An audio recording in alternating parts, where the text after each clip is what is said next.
Okay, so let's get started.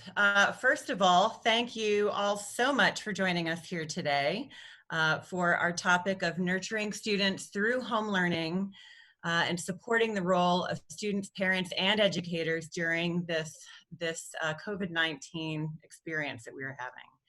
We appreciate that you are all working harder than ever before to support families, if that's possible, and fellow educators in this uncertain time. By now, we all realize that this situation is one that is not a short-lived reality, so we are so determined more than ever to make it the most ideal situation as it can be. And this is why we're so excited to have you on this webinar.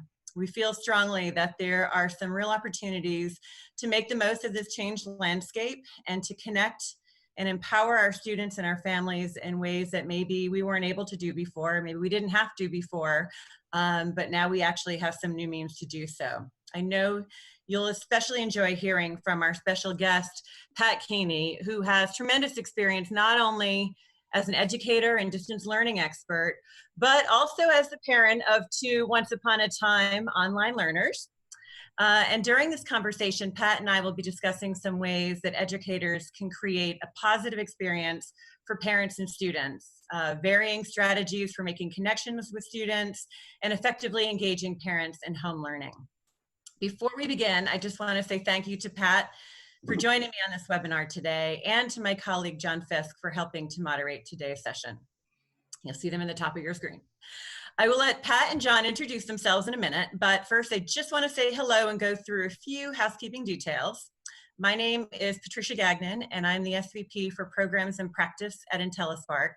This means I am intensely focused on the different strategies that schools use to drive student success. And I also work with schools to come on board with our IntelliSpark programs. For nearly a decade, I was a high school classroom teacher and department chair in Rhode Island Public Schools. Today, together with John, I will be moderating this session. And just to kind of talk through some of the, again, the housekeeping, this is designed as a conversation with some Q&A peppered in. So we'll be pausing for some questions throughout the conversation. We will collect your questions in the chat box. So let's just, if you've not been in Zoom yet, let me show you where that is. You can find the chat box on your control panel at the bottom of the screen, or depending upon your view, it'll be on the right-hand side. At any point today, if a question pops into your head or your mind, just type it in there for us, either directly to John Fisk or for everyone to see. So let's just do a quick test run on that. If you would go over to the right of your screen and find the chat box, please just let us know, what is your role in your school, your district, or your organization? You could type in your role there so we see who we have with us today. 8th grade English teacher, counselors, assistant principals, superintendents. This is a fantastic range. I love it. And we've got a great spread of K through 12. This is great. And we've got someone even coming in from the Philippines. Wonderful. Nice mix of subjects as well. This is great. Well, we are so excited to have you, and this means that our questions will be even richer for the diversity that we have here. Okay, as I said, we will have some time for some Q&A throughout, and if we don't get to your specific question, Pat and I will follow up with responses afterwards. We will have some additional webinars in this spring series, so your questions will help us to create even more relevant and helpful content. After the webinar, we will send out a follow-up with our kind of summary and let you know about future other blog posts and future webinars, so be on the lookout for those. All right, diving into the agenda. Pat and John will say hello as well and tell you a little bit about themselves. And then we will dive into this conversation, and as I said, pepper it with some questions from you. And let's not wait any longer. On that note, I'll hand over to Pat and John to say hello and to share more about themselves. So over to you, Pat. Well, good morning or good afternoon, depending on what part of the country or world you are. Thank you for joining us. I'm humbled to be with you today. And Tricia, thank you for having me. My name's Pat Keeney, and I'm the founder and lead consultant, managing director for Accentuate Learning, where we work for school districts and education enterprises to create innovative, sustainable solutions to the dynamic challenges of today. My career has been highlighted by contributing or leading innovative efforts, whether as a classroom teacher, which I was for 17 years, as a NASA consultant with 3 different missions, a course and product developer, or a product manager. I'm now involved in helping credit recovery schools build sustainable CTE programs and working with product development groups and companies in the games and simulations and PBL space. My most challenging project was working with my son and daughter, who were each schooled at home for many years through public online charter schools. And now I'm happy to say are successful, productive, mostly happy people. My daughter, in fact, is expecting her first baby. So I will have a learning experience coming up, and that is of learning how to be a grandfather. So again, thanks for having me, and I'm truly looking forward to the next half hour. Great. Thank you so much, Pat. And over to you, John. Hey everybody, my name is John Fisk, and I work with our partner schools here at IntelliSpark. My role for today is actually just to be the moderator. So to help me out, if you do have questions throughout the presentation today, please just put them in the chat box. And then as we go through the presentation, I can make sure to pose your questions to both Patricia and Pat. And if there are any questions that we don't get to, we can make sure that we follow up with those via email afterwards too. So thanks to everybody, and looking forward to the rest of the conversation today. Fantastic. Thank you, John. And by the way, I apologize in advance if you hear a 5-year-old chatter in the background. Okay, so Pat, let's dive into this. You know, when I was in the classroom, I came to realize that I was actually most effective with my students when I met them where they and their families were. And I really did come to appreciate the benefit of becoming more student-centered in my teaching. So how important is this right now, and how can we think about that in terms of making the best experience possible for our parents and their children? Tricia, that's a really great question. And like you, I found that I was a much better teacher when I let go of the reins in my classroom and created as much student agency and student empowerment as possible. And I know these are a lot of terms, student-centered, that get tossed around in educational jargon today. But in terms of building a student-centered environment with remote learning, I can't think of anything that's more critical. Education and educators have done a great job, I believe, in responding to the challenge that was thrust upon us, and not just challenging because of its nature, but challenging because of how quickly this evolved. And most educators have done more than simply move their class to a Zoom room. There are some areas and some ways I think that educators can help parents. And if you're willing, I'd like to go in that direction for a minute. Sure. Yep. So I think a couple things to help parents become more comfortable and confident with their students, their sons, daughters. And this, by the way, anytime I talk about parents, let's extend that to whoever the involved adult is in the learning environment. I think some structural components that are important, first of all, have to deal with time and then workspace. I'm a firm believer, again, in a student-centered approach, much like I know you are. And so I really believe and lived this with my 2 students, that it was up to them to set their daily schedule within some of the major hill to die on parameters that I would set for them. So for instance, in bedtime and out of bedtime were really important to me. And they were important with no electronics in the bedroom during that period of time. Why is this important? We all know, we're all educators, I think, on this seminar. And we all know that students need 8 to 10 hours of sleep on average to function best. And this provides a great opportunity where they don't have to wake up at the crack of dawn, potentially eat breakfast, whatever that looks like for them, and get on a bus.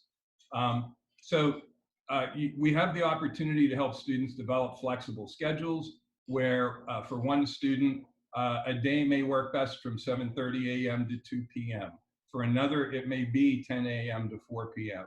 And because of the school structures that we have set up in different school districts, it might not be possible to provide all of the flexibility that we might want for students. But in as much as we can, I strongly believe that it's to their benefit, not to mention, by the way, that helps them develop time management skills. And then in addition to that, it's important for students to have, if possible, a dedicated workspace. It doesn't have to be large, but it's very, very important that it's theirs. They don't have to be seat belted to that workspace. So I think we all know that remote learning, even if it's online, doesn't involve sitting at a computer necessarily for the entire time that the learner is engaged. And so certainly having a standing desk that might incorporate a little bit of physical movement and physical education kills two birds with one stone. It also provides an opportunity for them to leave school so that when they get away from their desk, they're off doing something else. And there's a definite line there. For those of us who work remotely, and I've worked remotely off and on for almost 20 years now, I can appreciate how important it is to get away from my desk to create the difference between my workday and the rest of my life. And in fact, for me, that involves generally a ride to get coffee in the morning and another ride in the afternoon. So just as important for students in that regard. If I may interject, do you think this is something that educators need to sort of remind families of, or, you know, how proactive do the educators need to be in guiding parents through this and then guiding their students through this? I'm a strong believer in over communicating as opposed to under communicating. And the short answer to your question, Tricia, is absolutely yes. I don't think we should assume that parents know how to do this, whatever this is, this in air quotes. Mm-hmm. This was thrust upon them as quickly as it was thrust upon the educational community, and with the added complexity that in some cases, they are dealing with potentially one computer to 4 students, and some other guests in their house that may be, to your comment earlier, Tricia, a 5-year-old that creates some interesting random interplay during the day. So mm-hmm. To the extent that we can help parents, let them know that they're there. And to me, the operative terms that I've used in many professional situations, I think apply here to parents. And that is anything we can do to make them comfortable and confident, we should endeavor to do. And if I could just follow up with one other question, is how, you know, you talked about flexibility is important, and giving students some ability to take ownership there, and yet they also have to work within the parameters of their family or the parameters that the school has set. If a family is struggling with, you know, finding this balance between wanting to give the flexibility and some of these parameters, what is the best thing they can do as far as the educators are concerned, and increasing dialogue there? That's a great question. So I think one important message that our schools can signal out that can be leveraged, but also speaks to this instance that you brought up, is to message to parents that if you find yourself in that situation, don't feel like you're alone. Reach out to us. Schools are more than educators. And for right now, in this environment, especially online, it can feel like there's a student and an educator, and those are the two people who are involved, who are communicating. And yet nothing more could be further from the truth, right? The parent needs to be involved. And on the school side of things, it's not just the educator, it's the counselor, it's the administrative staff. Sometimes it might be the IT person. But in those cases, and I say that as an oh, by the way, but how many times have those of us who are in this session right now struggled with getting into a Zoom room or trying to get your router up after a storm or something like that? So the parents need to know that whatever the challenge is, the school is there to support them in as much as they can. And the teachers should, educators should absolutely use more of the resources of the school, if possible, to help them solve these types of problems. Okay, it looks like there's a question in the chat. Yeah, we have a question through the chat box, and we can tackle this now, or if you were planning on tackling it in a few minutes, that's okay too. But Lolita mentioned, and as we all know, that there's sometimes a lack of technology for families and spotty Wi-Fi. So it might be helpful to talk about ways that you can connect with parents and students, and maybe the different modes of communication that you find have been helpful through your experience with online learning. Patricia, do you mind if I at least toss out a couple of ideas at this point? Please go right ahead. Absolutely. So if we think about remote learning, one of the first instances of remote learning, and I'm not going to go back to the Pony Express or anything like that, but one of the first instances of remote learning before technology was as ubiquitous as it is today were correspondence courses. And for certain purposes, correspondence courses work really well, and they work within the parameters of the technology of the time. Today, of course, we have a lot more technology to work with, but as I said, ubiquitous before, to the point of the question, Wi-Fi, especially high-speed internet, hasn't reached the entire country. And so what do we do about that? One of the things that I've found as a trend to be valuable over the past 5 years is the migration away from using laptop and desktop computers on the part of software and application developers toward anytime, anywhere delivery of the services that they're providing. So I totally get and understand not having Wi-Fi, having spotty Wi-Fi, even in some cases in our environment today, not being able to pay for internet service.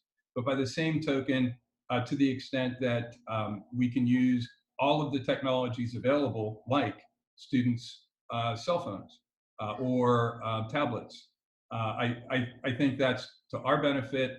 Also considering what software are we using. I'm a firm believer in a time like this, and I was an innovative alpha master teacher. I wanted to charge into the best and brightest technology that existed. I'm a firm believer that this isn't the time for that.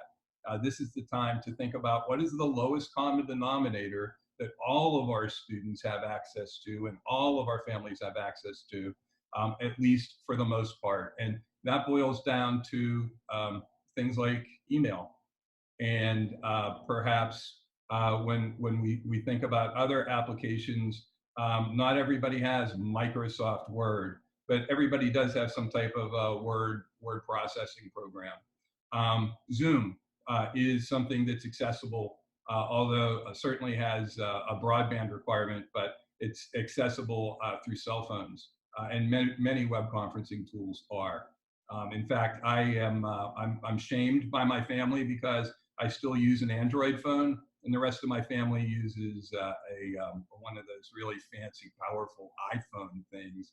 So they're constantly after me to FaceTime. And unfortunately, I'm a bit of a Luddite, I guess. I don't know what FaceTime is. So again, boiling things down to the lowest common denominator and trying to work with students. I know school districts, by the way, that have kind of gone back to that, the spirit of correspondence courses, in that if they have students that are not checking in online on a daily basis through some type of electronic means, they're sending packets of work for them to do. Mm-hmm. And so I applaud. Again, I'm humbled and amazed at some of the work that school districts and educators have done over the past several weeks. Yeah, and I think the theme there again, Pat, seems to be flexibility. Is meet them where they are. If you can't reach them one way, there are many different ways to do so. And I know people who are supporting students in in districts where Wi-Fi is a challenge and the phone call home is their their go-to option in some cases. So I'd like to, and by the way, there's some great ideas in the chat as well if people want to monitor that. I'd like to switch over, Pat, and let's talk about, our students are social critters, and they are craving connections, whether it's with their peers, whether it's this need to be connected to the school as a source of stability. What are some of your recommendations for how to keep students feeling connected, especially if they're starting to feel like they're slipping away or disengaged? How can we best engage them? It's a great question. Online learning has, I think, a bit of a stigma associated with it, that it must be an isolating experience. And coupled with the social environment that we're in right now, where isolation is key, it's critical, and I'm a strong believer that that we need to behave appropriately for not just ourselves, but for each other. Being able to create connection through communication is really more critical than ever. I think if I were teaching today, I would go back probably to some of the thoughts that I had when I was in the classroom. And that is, how do I take some of the very student-centered activities that I would normally do in my classroom and provide that opportunity for students online? And there are three that come to mind immediately. The first is feedback and the power of feedback as one of the most important, critical, effective levers that an educator can pull to help a student move from point A to point B. And it's funny that we're talking about communication and feedback, because sometimes we take for granted probably that one of the most important factors in communication is body language, it's facial expression. And so I certainly would recommend taking advantage, if possible, of all of the opportunities that online provides in terms of being able to use video conferencing. I know that there are some students that may not want to allow you via video into their home, but you can still allow them to see your face as an educator, right? And in many cases, just the student being able to see the teacher, to see their body language, and that's not necessarily just the educator, right? That could be the counselor during a conference, or other students. Being able to have set up instances for peer-to-peer feedback, where students can provide feedback to each other, very important. The second technique that came to mind, or tactic that I think back on, is reflection. And there was a seminal study done in the early 2000s by Arizona State. And I'm an old physics teacher, so I tend to gravitate toward, I just sort of heard the collective, ooh, he's a physics teacher sort of thing. But I tend to gravitate toward physics research. And they were studying different factors to help students in problem solving. And they found that if students went through a set of 5 problems and then did a reflective exercise after that, that improved student achievement. And here's one of the strange keys to that: whether the student did the problems correctly or not. So reflection gave the students an opportunity to do some self-teaching, to think back on what did they do, and then to improve upon the method for doing that. And isn't that what we do? I remember, again, being an educator, I would teach a class once, set up a lesson plan, figure out what worked well, what didn't work well, and then continue to iterate on that over days, weeks, and years. So being able to integrate reflection is important. And then collaboration is the third piece. And I think collaboration is the real key to a student-centered model. Whether that's collaboration that's peer-to-peer, one-to-one with students, collaboration that's kind of like the old Minnesota cooperative learning model, or projects that students can do. And I want to differentiate that for a moment from even high quality project-based learning that can be set up online. So those are all opportunities for teachers. And I think it's important to recognize that not all teachers are adventuresome, and that if they've not tried feedback or peer-to-peer reflection or project-based learning online, it may be a new experience for them. They may need some instructional coaching. And in addition to that, on the flip side of this, I'll say it's a great opportunity, I think, for our teachers, our educators, and our education community in our different communities to be able to learn and grow in these modes and in these areas. Yeah, and certainly, Pat, I think, you know, I know one thing that a lot of educators are doing is pulling students into these small group sessions when they are able to get them into the online space. And, you know, that can be hard to do sometimes in a classroom full of 30 students. And so this might be an even more ideal setting to kind of dive in, check in where they are, and have some small group action moving forward, or collaboration and written reflection as well as spoken reflection. I'm sure there's a lot that students want to share. So I'd like, yep, go ahead. Patricia, I'll add, these may sound complicated, technologically difficult. Reflection can be as easy as a student keeping their own reflective journal.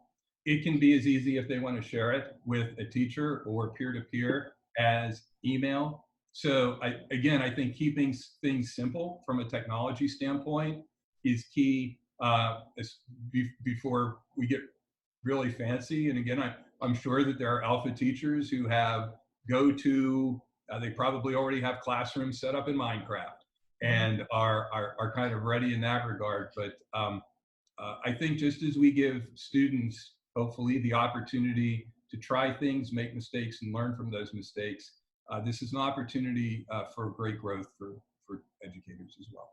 That's right. Be one with a learning environment. So Pat, thank you for those guidelines. I now want to step into this question of, you know, the role of the parent. And you were a parent of homeschoolers, and I'm curious as to your advice.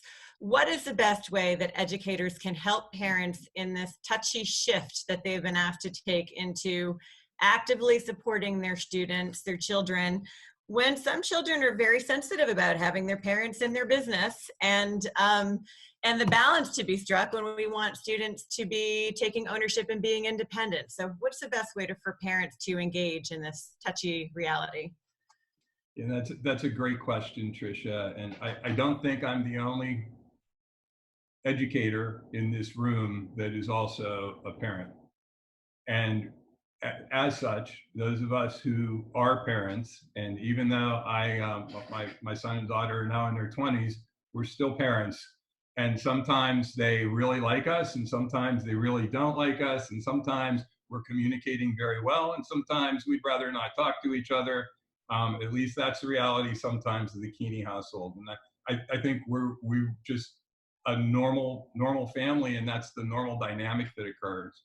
When you add parents trying to communicate with a student about their education and their educational experience, even trying to help facilitate it, there are a couple areas where schools and school districts can help. On a large level, I would not recommend that suddenly a school district invest in building a specific channel for parent communication and parent advice in regard to remote learning. But I would strongly recommend adding that to other communication that goes out, like a parent communication tip, or to the website tips of the day, or something like that. And I think in terms of what parents may need help with the most, communication obviously rises to the top. And good communication skills revolve around two sub-skills, I think. The first is asking questions. So if you're a parent, and you know as well as I do that if you ask a yes or no question of your student, you probably may not even get an English word. You may get a grunt of some type, a noise, but you might know whether that noise meant yes or no to your son or daughter. If you ask a non-yes or no question, at least you'll get a sentence. And that becomes a hook that you can start to build off of. I was a physics math teacher. And Patricia, I'm envious that you have mastered the English language very well, to the extent that former Latin teacher even. I was brought to my knees by my son's 7th grade English.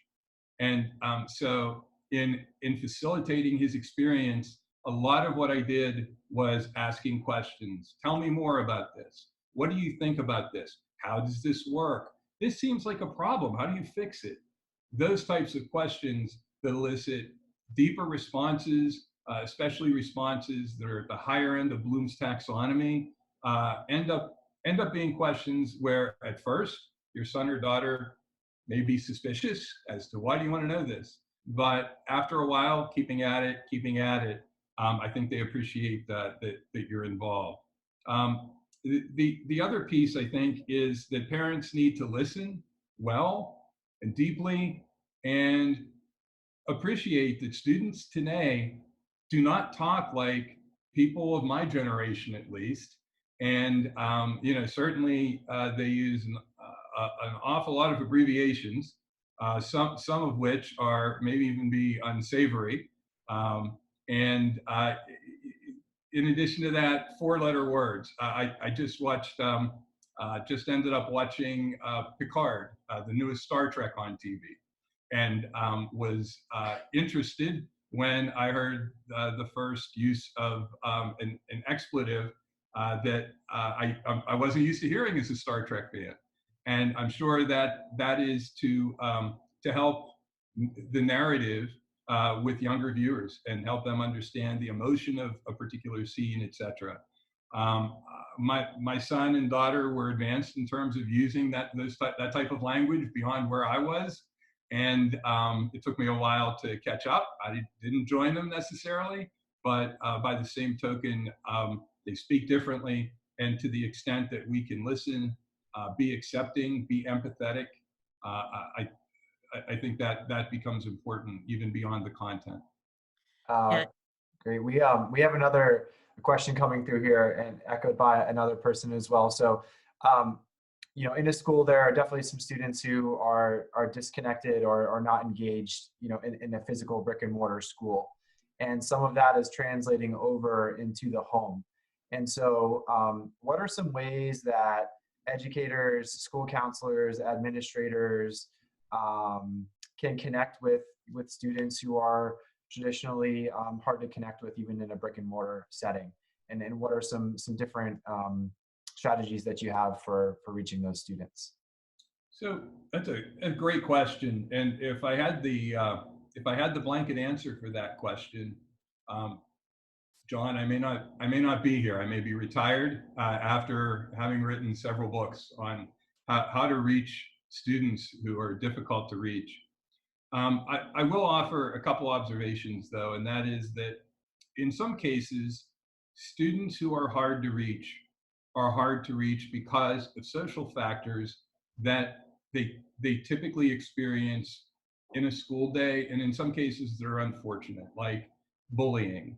Or it doesn't have to be necessarily active bullying. It can be the perception of an environment that raises their anxiety. And then in addition to those students, there are students that are just introverts and who may work better on their own.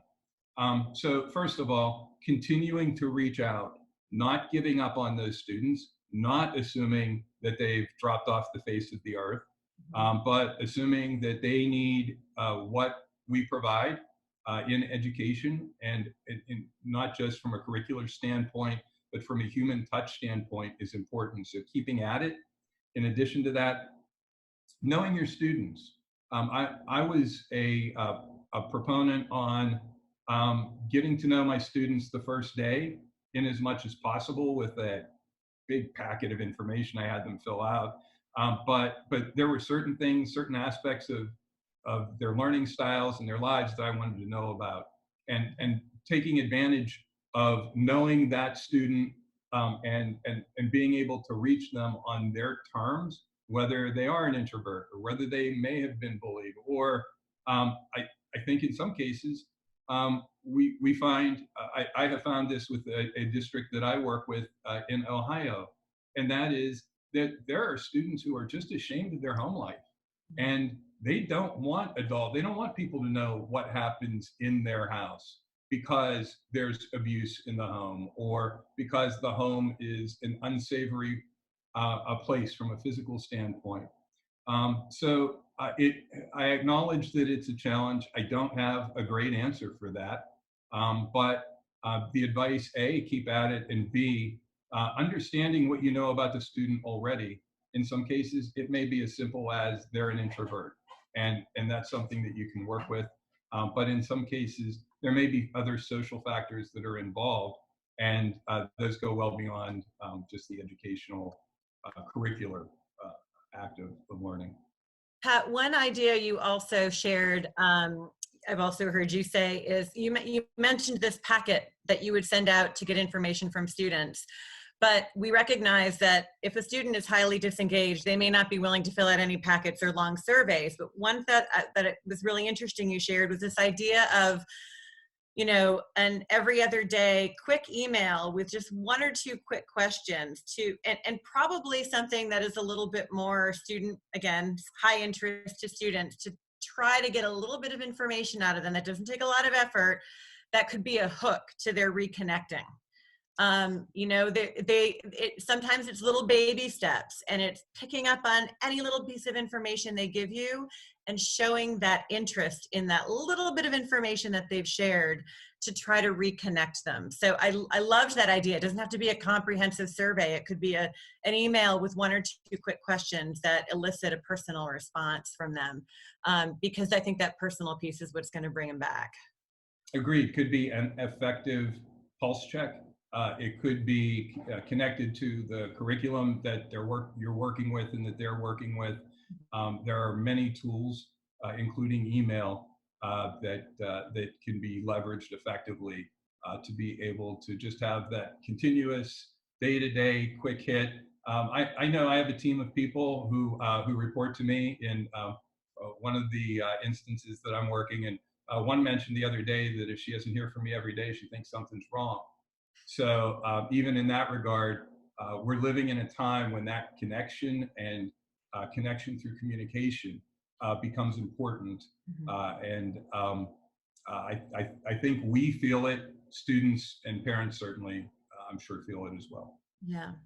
Okay, you know, in the interest of time, I'm going to keep us moving along. Pat, I know that you felt there are some underlying truths that come from this conversation, and that these ladder up to some do's and don'ts that we want our participants to keep in mind as they evolve their home learning practices. So could you just share how you would best sum up some of these do's and don'ts, how these ideas ladder up? I'm just going to hop in here really quickly too, and we can stay late today and answer more questions. So I see a few more coming through on the chat box, which we can get to. I think we have this slide here with some simple takeaways, and then we'll provide our contact information, and then we'll stay on the line for Q&A. Correct. Yep. Go ahead, Pat. And I'll be brief with this slide. Some of these things we've already talked about, but first of all, the pedagogy, invest in student-centered tactics, feedback, reflection, collaboration. If I were making an equation, much greater than lecture. And these are leverageable, you know, double gold stars if they're peer-to-peer and they involve students communicating with students. Coaching parents, communicating with them. Parents, you know, it's been said there's no manual on how to be a parent. A lot of parents walk around feeling as if they're in the middle of doing something that they have no idea how to do. They're doing a bad job of it. And so providing positive reinforcement for them, a good, kind word for them, and then giving them a tactic or two that they can work with in these times is priceless. And then lastly, being patient and empathetic with yourself as an educational leader or as an educator, with the staff around you, with the technology around you, which especially with everybody being online right now, sometimes video conferencing gets really sticky. Sometimes this doesn't work or that doesn't work or audio doesn't come on. et cetera, et cetera. And certainly with families and with students. It's an amazing, unique thing that I think we all hope we're never going to go through again. And as such, we're all going to get through this, and we're all going to get through it together. But we're going to be healthiest if we're patient and empathetic all the way around. Some don'ts. Don't expect everything to be perfect. Enough said about that. That kind of ties in with the last do. Don't waste time unproductively. For instance, as an educator or as an administrator, don't have your educators doing a lot of software troubleshooting.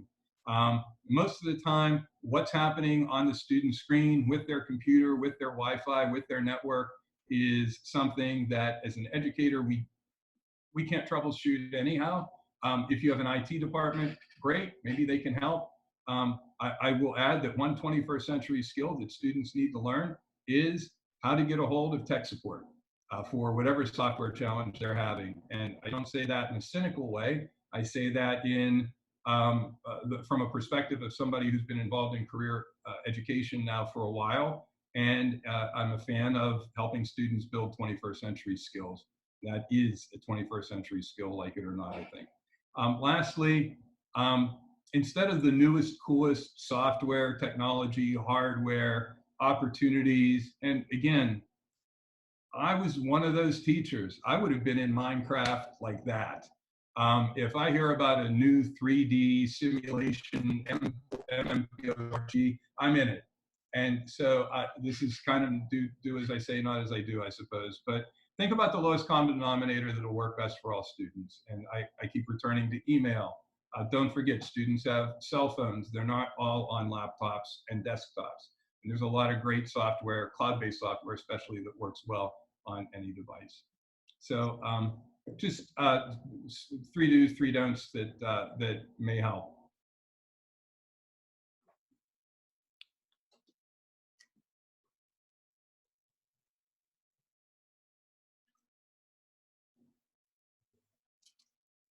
Sorry about that. I'm back. Thank you, Pat. And thank you to everyone who has been on the call sharing these questions with us and ideas as well in the chat box. I think another big major learning of this experience is that collectively we advance this practice of home learning. There is no one magic potion. I think we all create that collectively, and you never know what seed will germinate from these discussions that will spark a new practice. So as John was saying earlier, we want to be conscious of everyone's time. We will keep the meeting open for questions. And while we do that, we're just going to pull up a slide with our contact information, and that'll allow you to follow up with Pat or me for networking, or if you want to connect with John further about IntelliSpark. So we're going to give you that contact slide as we are fielding additional questions. Yeah, and Pat, a question for you to think about while we throw the contact information up on the screen. Some schools are providing like pre-canned lessons for teachers at the moment. And we had a question on, what are some ways that teachers can still promote creativity with those canned lessons? And then also, what are some ways that they can still encourage like teacher-student relationships outside of those lessons or during those lessons if they're not very collaborative? So maybe just some ways that they can kind of expand on what's been given to them. So think about that. And then just really quickly here, I wanted to give a special thanks to Pat Keeney and Patricia for leading the call today. I did want to let everyone on the call know that Pat has his own consulting business called Accentuate Learning. And they help schools scale both programs and products that they've built internally. An example of a recent project that he's done was build a blended online CTE program for a school district in Ohio that helps with credit recovery. And he's also worked with education technologies too, and takes on a number of different projects each year. And so if you are interested in tapping into Pat's expertise on either learning in the school or online learning, his contact information is here, and he'd be more than happy to speak with you. And then in terms of IntelliSpark, our contact information is here as well. You can follow us on Twitter. You can sign up to receive blog posts from us with the link on your screen.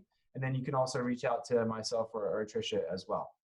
So with that said, thanks to everybody for joining us. If you want to stick on the line and pepper more questions at us, definitely stick around, and we'll be here for about another 10 minutes. And then if not, we are hosting another webinar on May 5th. And I will pull that information up here. So we have another education expert on with us who has a lot of experience in online learning. And you can see the topic here. So we will send out an invite for that, and also a follow-up with some more information about the webinar today to everybody who was on the line. So thanks again. So Pat, really quickly, what are some ways that teachers can be a little bit more, I guess, creative with what they've been given if there are mandates coming down?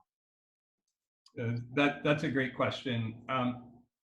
One thing that I've noticed in school districts that I've worked with, a small sample, agreeably, but is that to a school district, when this occurred, they all recognized a lack of curricular standardization as a weakness and attempted to standardize the curriculum at all of their schools as much as they possibly could, even in some cases, believe it or not, when Easter vacations were at different times and so on. So a tough task, and hats off for hurrying to pull that together. What I would offer though, John, is that standardizing the content, that the schedule at which content is taught on a particular day, or standards are addressed on a particular day, may be important.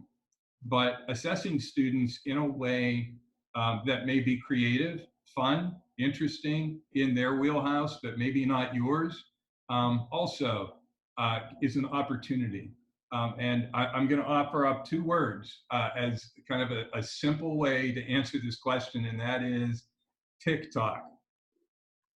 I don't know if anybody is familiar with the app TikTok or not, but our students are using TikTok as much as we use in our demographic Facebook, or I think kind of a happy medium is Instagram. But TikTok offers students, people, but most of the X million, 100 million people that are on TikTok, most of them are under the age of 18 years old. They offer people the opportunity to create video snippets that are under 15 seconds long. I think I have that right. I have a TikTok account. I've never used it, but what I see on it, because I wanted to become familiar with it, is students, young people, are incredibly creative on TikTok, and one of the features that you see there are students who, in groups at times, or even people as families, dance to just about anything. So there's a lot of kinesthetic expression on TikTok. And I'm not offering TikTok, by the way, as that's the answer to the question that was asked. But it's one example of the opportunities that students have at their disposal, and the opportunities that we as educators have to meet them where they are, to go back to Tricia's original theme. But not just meet them where they are and kind of walk away, but actually learn something from it ourselves. So if I were not in education, I would not know probably about TikTok or Twitch or half the platforms that I have on my little simple Android phone, which is different than my family's big, powerful iPhones. But at the same time, I think ultimately when assessing students, give them the flexibility to be able to show you that they know how to do what you're asking them to do with a tool that is of their choice, that you have access to, of course, and as long as it's in reasonably good taste. And I think the connector here in terms of the educational process, I'm sorry, I'm getting excited, in terms of the educational process, is how good is the rubric associated with the lesson. Because if the rubric is good and you're communicating that to the student, then you can give that to the student or a group of students and have them run with it. And if the rubric is not good, you're stuck. Hopefully school districts, in thinking about what they're sending out in these packets, and I realize in some cases it's a Herculean effort to simply scrum these packets together. But as a hopeful inclusion or a potential next step in the evolution of these ready to go lessons, rubric development is really, it's key to being able, I think, to effectively answer the question that was asked. Yeah, Pat, I just want to echo the many modes of expressing what you know is, I think, could be the answer to for those students who have fallen away and have become disconnected.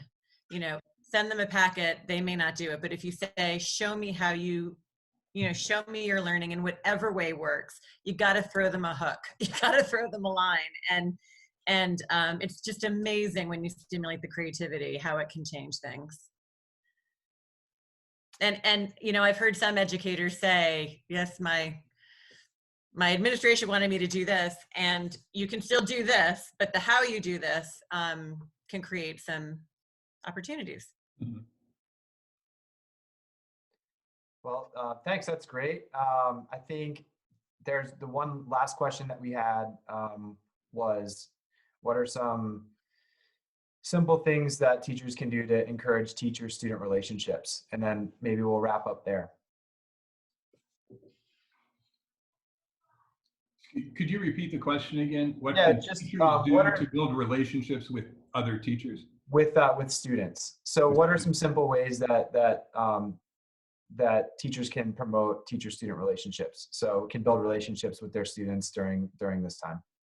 So that's a great question. So I'm going to go back a little bit to my experience. I was at the very student-centered end of the spectrum, probably from the beginning of my teaching career. And frankly, the reason for that was I was a physics teacher when I started out that was 2 days ahead of the students. And so in some cases, they would ask me a question about a problem, and I would look back at them and say, I don't know, what do you think? Because I didn't know. I really didn't have the answer there. Physics is hard. And I didn't know every single nuance about it whenever I started out. And while I might be intelligent, I was absolutely working with students who had greater ability, higher IQ, etc. So I think what we add as educators in some cases, and we underestimate this, is the special sauce of inspiration. And that inspiration can sometimes come by doing a simple demonstration and stretching a student's imagination, and I'll give you an example of that in a minute. It can come on a one-on-one scale by a kind word or an inspirational word.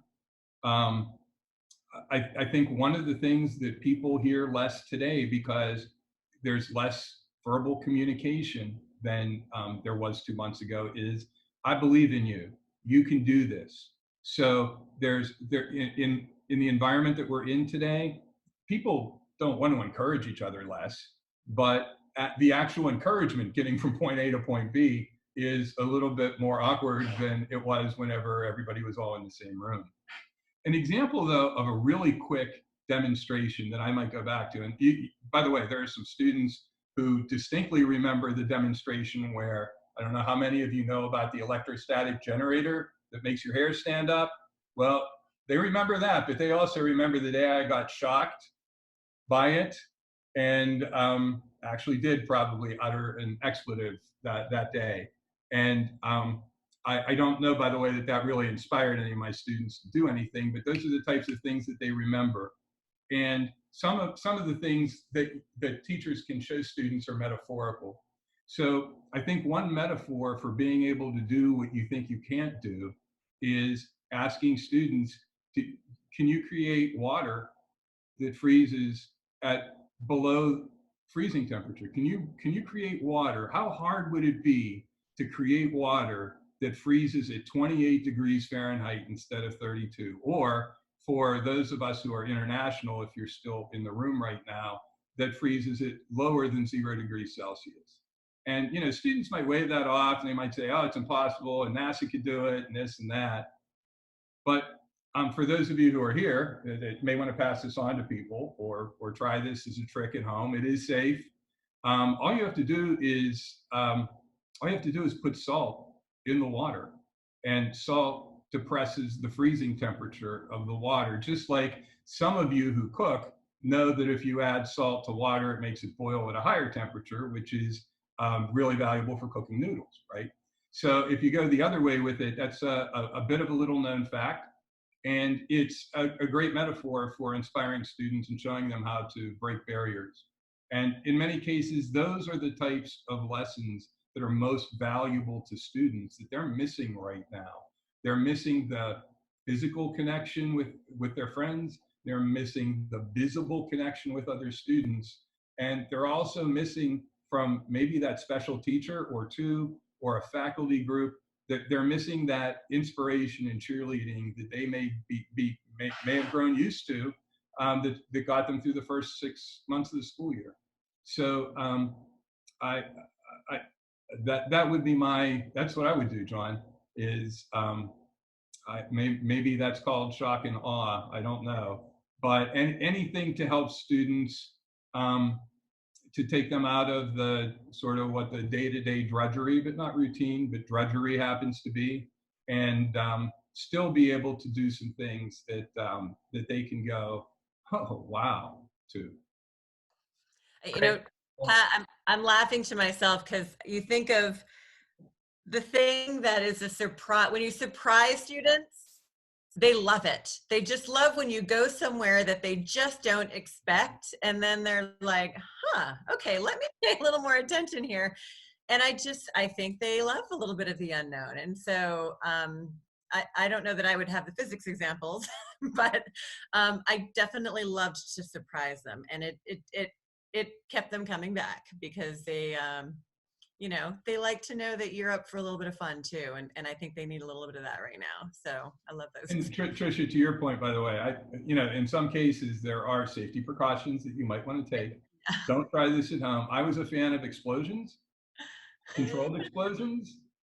And so it's all within reason. But yeah, your point is well taken. And it doesn't have to be something that is physically striking. It can be something that is intellectually striking, emotionally touching, valuable to the community. I know my wife is in the middle, as so many people are these days, but she's in the middle of cranking out, you know, 20, 25 masks a day. And for one of the school districts, we're connecting so that she's creating a video so that some of the students in the school district can make masks as well. And so whether it's through connection or shock and awe or whatever that happens to be, I think the opportunity to inspire is still there for all teachers. Absolutely. Sharing a bit of oneself. Definitely. Empathy breeds empathy. Agreed. Great. Well, again, for those of you who are still on, thank you so much for joining us today. We love your questions. And if there are any other questions that you have or things that you would like to touch upon in our next webinar, you may have seen that we'll be focused on, you know, how what we're doing today may be informing and transforming what we're doing in the fall. So we'll have another fantastic speaker, and we'll be having another fantastic conversation. And if there are any, you know, specific angles on that you would like us to address, we invite you to put that feedback in the chat box, and we really hope you'll be joining us again. So we are well over our time, but I just again want to thank Pat you so much, John, and for co-moderating, and we hope you all will stay in touch and stay well. Tricia, thank you all for all you do. I appreciate it so much. We all do. And Tricia, John, thank you for having me. It's been a great experience. Thanks, Pat. And thanks everybody for joining.